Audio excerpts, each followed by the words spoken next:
माँ, आज बहुत सारे गुब्बारे बेचे हैं। इनमें तो दवाई आ जाएगी ना? तुझसे कितनी बार कहा है कि तू बाहर मत जाया कर, पर क्यों नहीं मानती? अंतरा ने गुस्सा दिखाते हुए कहा। लेकिन माँ, तुम्हारी दवाई भी तो जरूरी है। दवाई नहीं खाओगी तो कैसे सही होगी? लेकिन मेरी बच्ची, ये जमाना बड़ा खराब है। तू लड़की है। जानती हूँ माँ, तुम अच्छी हो जाओ, फिर मैं कहीं नहीं जाऊंगी। आज बाबा हमारे साथ होते तो गोलू और मैं एक अच्छी जिंदगी जी रहे होते। मुझे और गोलू को यूं रोड पर गुब्बारे बेचने की जरूरत नहीं पड़ती। कहते कहते सलोनी की आंखों में आंसू आ गए। अंतरा जानती थी कि वह अब कुछ ही दिनों की मेहमान है, क्योंकि वह ब्लड कैंसर से जूझ रही थी। गुब्बारे बेचकर सिर्फ घर का खर्चा चल सकता है, बीमारी का खर्चा नहीं। वह लेटी हुई यही सोच रही थी और उसकी आंखों से आंसू गिर रहे थे। सलोनी 13 साल की है और गोलू 9 साल का। 7 साल से उनके पिता का कुछ अता पता नहीं है। अंतरा सोच रही थी, अगर मुझे कुछ हो गया तो मेरे बच्चों का क्या होगा? हाय। ये सोचकर अंतरा को घबराहट होने लगी और अचानक से उसकी तबीयत बहुत बिगड़ गई। सलोनी जोर जोर से रोने लगी। दोनों बच्चे उसके हाथ पैर मसलने लगे। सलोनी बोली, क्या हुआ माँ? तुम ऐसे क्यों कह रही हो? तुम ठीक तो हो ना?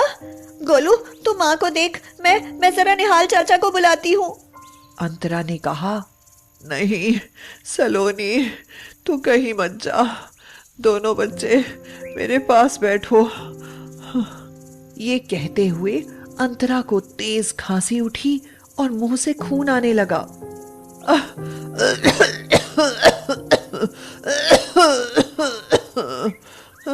माँ, ये तुम्हारे मुंह से तो बहुत खून आ रहा है। सलोनी ने रोते हुए पूछा। सलोनी, सुन सुन मेरी लाडो, सुन। शायद भगवान के घर से मुझे बुलावा आ गया है। अगर मुझे कुछ हो गया तो अपने छोटे भाई का ख्याल रखना। कभी भी कोई गलत काम मत करना। और अगर कभी तुम्हारे बाबा लौट कर आ जाए तो उनके साथ चली जाना। नहीं माँ, हमें बाबा की जरूरत नहीं है। हमें सिर्फ माँ चाहिए, बाबा नहीं। अंतरा ने रोते हुए अपने दोनों बच्चों को सीने से लगा लिया। मैं भी जीना चाहती हूँ मेरे बच्चों, पर मेरी जिंदगी पर अब मेरा अधिकार नहीं। माँ, मैं आती हूँ। चाचा, चाचा। हाँ सलोनी, तू इतनी घबराई सी क्यों है और तू रो क्यों रही है? चाचा जल्दी चलो, माँ मरने वाली है। ये क्या कह रही है सलोनी बेटी? हाँ चाचा, माँ ने बताया कि उनका समय आ गया है। तू चल, मैं भी आया। जब से सलोनी के पिता लापता हुए थे, तब से निहाल और उसका परिवार हर तरह से अंतरा और उसके बच्चों की मदद करता था। निहाल दौड़ा हुआ आया और बोला, अरे ये क्या? इसके मुंह से तो इतना खून बह रहा है। अरे कोई है? जल्दी से इसको अस्पताल ले जाने में मेरी मदद करो। 3 दिन बीत गए। अंतरा अस्पताल में है। दोनों बच्चे गुब्बारे बेचकर अपने खाने का इंतजाम कर लेते हैं। बिना माँ के घर सूना सूना लगता है। कभी कभी गोलू माँ को याद करके रोता है। दीदी, माँ ठीक हो जाएगी ना? वो कब आएगी? तब सलोनी उसे समझा बुझाकर सुला देती है। यूं तो 3 दिनों से सुधा चाची बच्चों के पास सो जाती है, लेकिन फिर भी सलोनी और गोलू को बिना माँ के रात में डर लगता है, क्योंकि माँ जैसी सुरक्षा उनके आसपास नहीं है। सलोनी को हालातों ने समय से पहले ही बड़ा कर दिया है। निहाल चाचा ने बताया कि अंतरा आज अस्पताल से घर आ जाएगी, तो दोनों बच्चे खुशी से नाचने लगे। दीदी, अब हमारी माँ को कुछ नहीं होगा ना? अब तो वो ठीक हो गई है। इतनी बड़ी तो अभी सलोनी भी नहीं थी कि वह अपनी माँ की बीमारी का अंदाजा लगा सकती। सलोनी बोली, हाँ गोलू, माँ ठीक हो गई है। अब हम खूब कमाएंगे और अपनी माँ का इलाज अच्छे डॉक्टर से करवाएंगे। अंतरा घर आ गई। डॉक्टर ने निहाल को चुपके से बता दिया था। देखिए, अंतरा कुछ ही दिन की मेहमान है, इसलिए इसका सही तरह से ख्याल रखें। कैंसर आखिरी स्टेज पर है। ये बात अंतरा ने भी छुपकर सुन ली। ये सुनकर निहाल को भी बड़ा दुख पहुंचा। अंतरा घर आकर अच्छा महसूस कर रही थी। जब तक मेरी जिंदगी है, अपने बच्चों के साथ ही रहूं। मैं हर एक पल इनके साथ जीना चाहती हूँ। कुछ समय सही गुजर गया। सलोनी आज बड़ी खुश थी। किसी बड़े आदमी ने अपने बेटे के जन्मदिन के लिए उससे 500 रुपए के गुब्बारे खरीदे थे।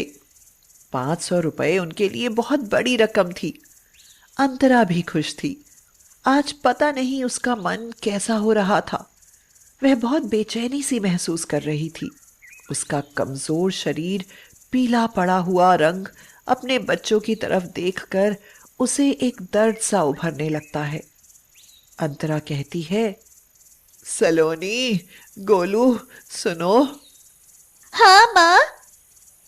बताओ बेटा, क्या खाओगे? आज मेरा मन कर रहा है कि तुम्हें कुछ अच्छा सा बनाकर अपने हाथों से खिलाऊं। दोनों बच्चे चहक उठे। अच्छा माँ, आज ना आलू की सब्जी और पूड़ी बना लो, बहुत दिनों से खाए नहीं है। जब से अंतरा की तबीयत खराब थी तब से सलोनी ही खाना बना रही थी। सलोनी को गोल रोटी बेलनी नहीं आती थी, इसीलिए वह दाल भात ही पका लेती थी और उससे ही पेट भर लेते थे दोनों बच्चे। अंतरा ने आलू पूरी बनाए, दोनों को अपने हाथों से खिलाया। उसकी आंखों में वात्सल्य प्रेम था। ममता आंसू बनकर उसकी आंखों से बहने लगी। खाना खाकर जब दोनों बच्चे सो गए, अंतरा की आंखों में आज नींद नहीं थी, बल्कि उसे घबराहट हो रही थी। देर रात अंतरा को खांसी उठी और मुंह से खून आने लगा। बच्चों की नींद ना खुले, इसलिए खुद ही अकेली मौत से लड़ती रही। वह भगवान से यही प्रार्थना कर रही थी, हे भगवान, मुझे थोड़ी सी मोहलत और दे दे। बस मेरे बच्चे थोड़े से बड़े और हो जाएं। वह अपना दर्द और तकलीफ सहन करती रही।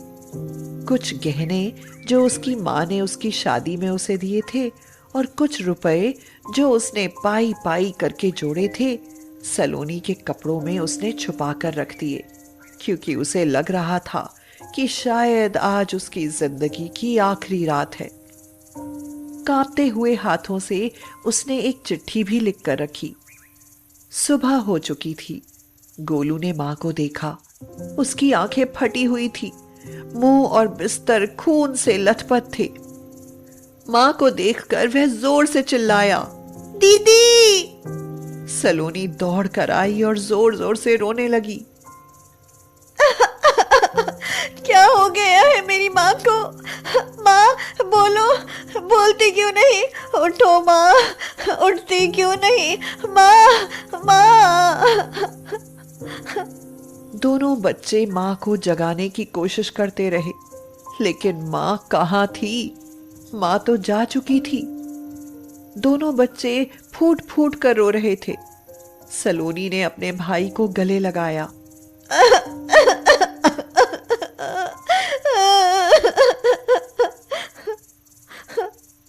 गोलू, चुप हो जा, अब माँ कभी वापस नहीं आएगी।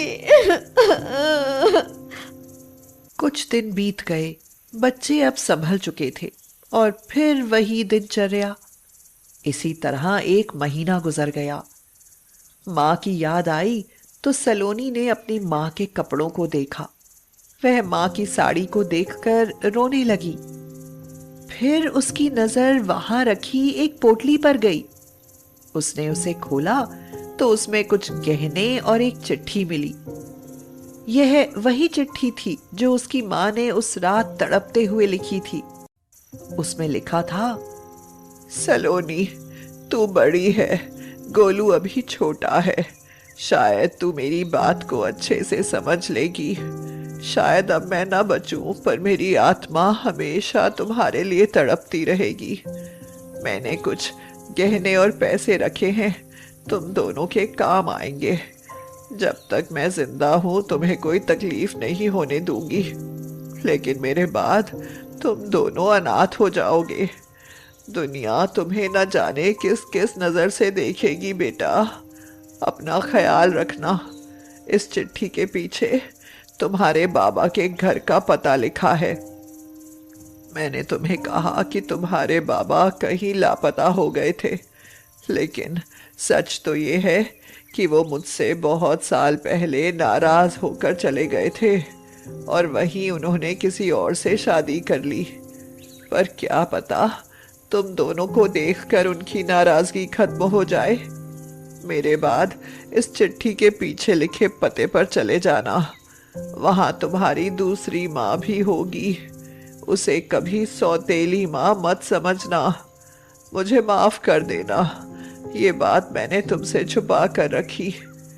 मेरे बाद गोलू का ख्याल रखना सलोनी। चिट्ठी पढ़कर सलोनी को बाबा के लिए बहुत बुरा लगा और उसने सोचा, बाबा, आपने क्यों ऐसा किया? नहीं करना चाहिए था ऐसा आपको। उसकी आंखों से आंसू बह रहे थे, मगर बाबा से मिलने की उम्मीद भी थी उसे। गोलू को साथ लेकर वह उस लिखे हुए पते की तरफ निकल गई। कुछ घंटों बाद वह अपने बाबा के घर के सामने थी। एक व्यक्ति जो घर से बाहर निकला, वह ही उसका बाबा था। अपने बाबा को देखकर वह उनसे लिपट गई। बाबा ने उसे पहचान लिया। सलोनी, मेरी बच्ची है तू यहाँ कैसे? सलोनी बोली, बाबा, माँ मर चुकी है। क्या कह रही है तू?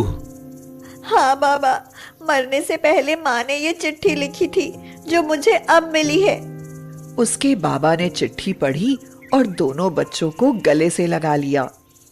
मुझे माफ कर दे, मैंने तुम लोगों का बहुत दिल दुखाया है। अब हम एक साथ रहेंगे। अंदर चलो। हाँ, अंदर चलो। और फिर उनकी जिंदगी की एक नई शुरुआत होती है।